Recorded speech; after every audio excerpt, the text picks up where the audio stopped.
ഇപ്പോൾ പാലക്കാട്ട് നിന്ന് വരുന്ന ഒരു വാർത്ത, ഒറ്റപ്പാലം താലൂക്ക് ആശുപത്രിയിൽ ഡ്യൂട്ടി സമയം തീരുന്നതിന് മുൻപ് ആശുപത്രിയിൽ നിന്ന് പോകാനൊരുങ്ങിയ ഡോക്ടറെ തടഞ്ഞുവെച്ച് പ്രതിഷേധം.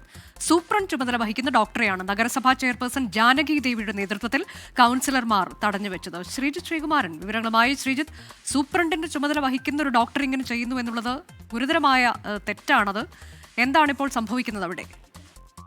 ആശുപത്രി സൂപ്രണ്ടിന്റെ ചുമതല വഹിക്കുന്ന ഡോക്ടർ ഷിജിൻ പാലാടിനെയാണ് ഇപ്പോൾ അല്പസമയം മുൻപ് ഒറ്റപ്പാലം നഗരസഭാ ചെയർപേഴ്സൺ കെ ജാനകി ദേവിയുടെ നേതൃത്വത്തിൽ തടഞ്ഞു വെച്ചത്. ഇദ്ദേഹം ഡ്യൂട്ടി സമയം തീരുന്നതിന് മുൻപ് ഇവിടെ നിന്ന് പോകാൻ തുടങ്ങിയെന്നാണ് ജാനകി ദേവിയുടെ നേതൃത്വത്തിലുള്ള CPM കൗൺസിലേഴ്സിന്റെ ആക്ഷേപം. അവർ ഏറ്റവും പ്രധാനമായും ഉന്നയിക്കുന്നത് 11:30 മണിയോടുകൂടിയാണ് ഡോക്ടർ എത്തിയത്. പക്ഷേ ഒരു 3 മണി 3:30 മണിയോടുകൂടി തന്നെ ആശുപത്രിയിൽ നിന്ന് ഡോക്ടർ ഷിജിൻ പോകാൻ ഒരുങ്ങിയെന്നൊരു ആക്ഷേപമാണ് നഗരസഭ ചെയർപേഴ്സൺ അടക്കമുള്ള ആളുകൾ ഉയർത്തുന്നത്. അതിൽ ഏറ്റവും എടുത്തു പറയേണ്ടത് അടുത്ത ദിവസം, അതായത് 18-ാം തീയതി ഒരു വലിയ പരിപാടി ഒറ്റപ്പാലം താലൂക്ക് ആശുപത്രിയുടെ നവീകരിച്ച പുതിയ കെട്ടിടത്തിന്റെ ഉദ്ഘാടനം അടക്കം നടക്കാനിരിക്കുകയാണ്. ആരോഗ്യമന്ത്രി പങ്കെടുക്കാനിരിക്കുകയാണ്. ഇതിന്റെ നടത്തിപ്പ് ചുമതല അടക്കം ഈ ഡോക്ടർക്കാണ്.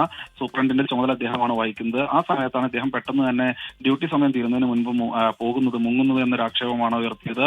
എന്തായാലും വലിയ പ്രതിഷേധം നടത്തി അവസാനം ജില്ലാ മെഡിക്കൽ ഓഫീസർ ഈ വിഷയത്തിൽ അടിയന്തര നടപടി ഉണ്ടാകുമെന്ന് ഉറപ്പ് നൽകിയതോടെയാണ് നഗരസഭാ ചെയർപേഴ്സൺ കെ ജാനകി ദേവിയുടെ നേതൃത്വത്തിലുള്ള CPM കൗൺസിലേഴ്സ് ഇപ്പോൾ പിരിഞ്ഞു പോയിട്ടുള്ളത്. എന്തായാലും ഇപ്പോൾ സമരം അവസാനിപ്പിച്ചിട്ടുണ്ട്. എന്തായാലും നടപടി അടക്കമുള്ള കാര്യങ്ങൾ പിന്നീട് തീരുമാനിക്കുമെന്ന് മെഡിക്കൽ സൂപ്രണ്ട് നഗരസഭാ ചെയർപേഴ്സൺ കെ ജാനകി ദേവിയെ അറിയിച്ചിട്ടുണ്ട്. ശരി, ഒറ്റപ്പാലം താലൂക്ക് ആശുപത്രിയിലാണ് ഈ സംഭവം ഉണ്ടായത്. ഡ്യൂട്ടി സമയം തീരുന്നതിന് മുൻപ് ആശുപത്രിയിൽ നിന്ന് പോകാൻ ഒരുങ്ങി സൂപ്രണ്ടിന്റെ കൂടി ചുമതല വഹിക്കുന്ന ഡോക്ടർ ഇപ്പോൾ നടപടി ഉറപ്പ് എന്ന് പറഞ്ഞിട്ടുണ്ട് മെഡിക്കൽ സൂപ്രണ്ട്. അതിന്റെ അടിസ്ഥാനത്തിൽ നഗരസഭയുടെ നേതൃത്വത്തിലുള്ള പ്രതിഷേധം അവസാനിപ്പിച്ചിരിക്കുന്നു.